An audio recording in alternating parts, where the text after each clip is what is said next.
So let's now talk in these few minutes we have together about how to at least practically build that solution. I like to talk, when we talk about reminders, we talk about grand things. When we talk about advice, I believe in talking about advice from a very practical, even minimalist point of view. Things that you can practically do, and that's why I don't like to share much personally, even though I read them for myself for inspiration. I don't like to share stories of the tabi'un and the sahaba, the companions of the Prophet radiallahu anhum ajma'in, who prayed the entire night, or recited the whole Quran in a week, or made dua and then it started raining. Those stories, I don't share them. You know why? Because you know what happens to most of you when you hear that? Man, they were so awesome. I'm so bad. Assalamu alaikum. That's the end of the... Man, Sahaba were really cool. I'm so going to hell. That's it. That's it. Let's start little by little. أول الغيث قطر ثم ينهمر. The Arabs have a saying, it says, it's in many other cultures too. The first of the heavy rain is just a drop, then it pours, right? Let it build little by little. The first thing you got to do is you have to discipline your life, people.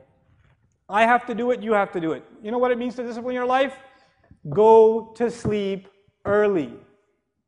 Pray Isha and go to sleep. Don't go to the hookah joint until 12:30 a.m. Don't go see a movie. Don't go hang out with your friends. Don't watch Islamic lectures until 2 in the morning. Do not. It is not beneficial for you. Pray Isha and go to sleep and wake up early. Wake up before Fajr. Give yourself 30 minutes, 15 minutes, 20 minutes. I know it seems impossible. It's only impossible because of Netflix at night. Okay? That's the only reason it's impossible. Give the nightlife up. Let the night be for sleep. At least you're not accumulating sin every night. At least you're not burying your heart under more sin every night. At least you're sleeping. At least you're innocent for that much. At least that much. Then you wake up and you pray. At least start with a routine of praying Fajr on time. Start with Fajr on time. And the guys here, at least once a week, guys, make it to the masjid for Fajr. At least one. I don't ask you every day. Just one day a week. Give yourselves one day a week. And you don't catch the second rak'ah right before the salam. Right? And then after you finish making it up, you're like, oh, masjid today. That's right. You're like pointing at the right hand. You wrote that down? You got that? You got that? Fajr? You're like, yeah, that. Get to the masjid early. Let me tell you something about Fajr in the masjid. It has a spiritual impact that only people who go to it will experience. It can't be explained in a lecture. When you go to it, when you go to the prayer, and you sit there in the masjid quietly, and you wait for the prayer to start, and you sit there and you recite Quran, and you ask Allah to forgive you in those morning hours, and then you stand next to other believers and countless armies of angels, and you stand and you pray in front of Allah in that early morning, giving up your sleep, which only happened because you gave up your nightlife. When you do that even once a week, the joy you will get out of it, as you are walking out of the masjid, you will wish to yourself you did that every morning. I swear to it. I guarantee it. You're going to walk out of that masjid saying, man, I wish I could do this every morning. You really will. But start with once a week. Start with once a week. Don't make Friday night party night. You just came out of Salatul Jumu'ah. That's why the shayateen do extra heavy advertising for Friday night. That's why movies come out on Friday nights. Because they know they have to ruin 1/5 of the world's population's ibadah. They just went to Jumu'ah. How can we undo Jumu'ah? Well, there's a new movie premiere. Right? That same night. Let's get it all done with before its effects carry over even the weekend. Right? Make Fridays a good time. Let that be a good time. That's number one thing.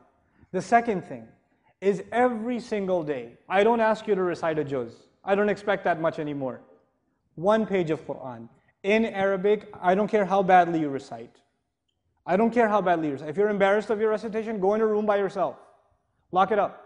But recite it out loud. Not silently. Out loud. And before you recite, if you don't know any Arabic, turn to Allah and say, Ya Allah, I'm reciting your word only for you. And you're the only one who can make it easy for me. You're the only one who can make it easy for me to recite it, to memorize it, to understand it, to love it, to pray with it. You're the only one who can do that for me. Ya Allah, and I'm doing this for you. You make it easy for me. This will be your personal time with Allah Azza wa Jalla outside of Salat. 10 minutes is all it takes. But you need to make that time. You need to make that time in your life. And as your love for the Quran grows, I won't have to convince you in a lecture to give it 10 minutes. You'll be sitting with it 20, 30, 40, 50, an hour. That time will increase for you. It will increase for you, but it will happen on its own. It will never happen though unless you put yourself in a routine. None of these things will benefit your life until they become a routine.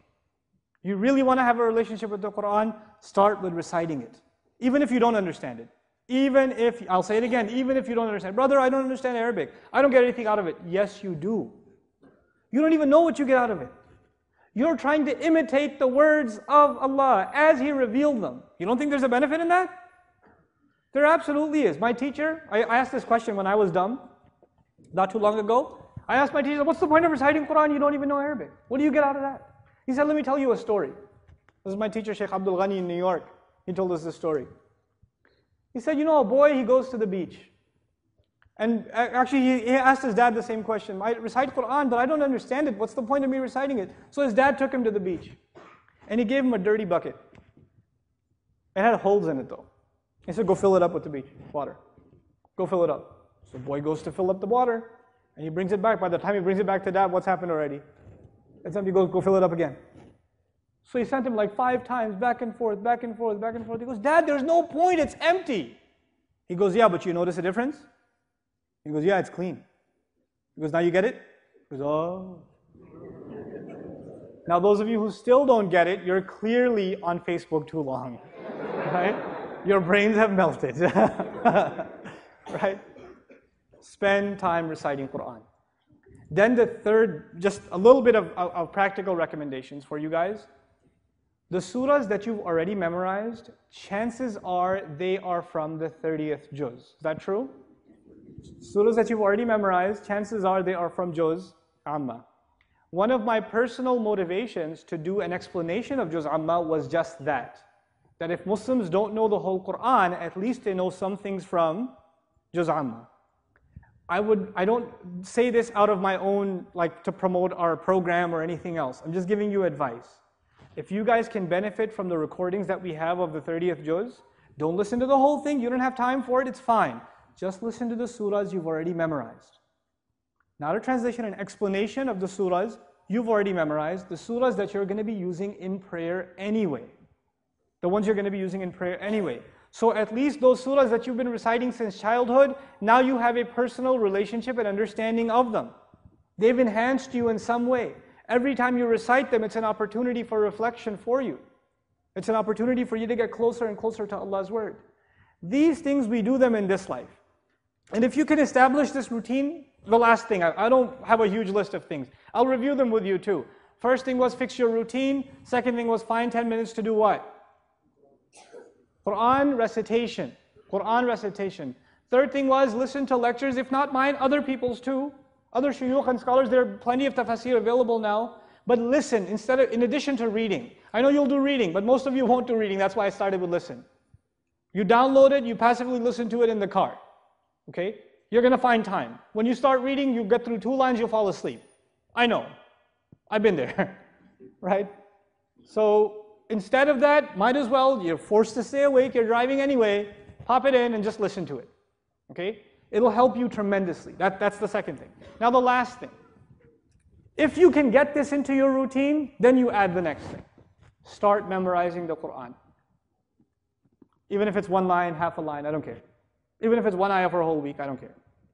20 minutes, 25 minutes, whatever it is, full 100% concentrated time on just memorizing the Quran. This is your little secret, it's between you and Allah. The more Quran you are memorizing, you're telling Allah, Ya Allah, my heart contains 3 more of your ayat. Ya Allah, my heart contains 2 more of your surahs. It's enhancing your love for Allah, and it's enhancing your love for the Quran. And the more Quran you memorize, then the more Quran you study, and the more Quran you use in your prayer, and it's becoming more and more and more of a companion in your life. But it starts small. It starts with 10, 20 minutes a day. Nothing more. If you can fix your morning routine, best time to memorize Quran in the morning. Absolutely best time. But don't overdo it in the beginning. If you overdo it like, oh, I heard this lecture from tomorrow, I'm doing tahajjud tonight, then I'm going to go to pray Fajr, and I'm going to memorize Quran for 2 hours. That will happen 1 time this year. Okay? That's why you don't overdo it. Just take it easy, little at a time, it will build. Don't rush. Don't rush. مَنْ تَأَنَّى نَالَ مَا تَمَنَّى. Whoever takes their time will get to where they want to get to. Just take your time.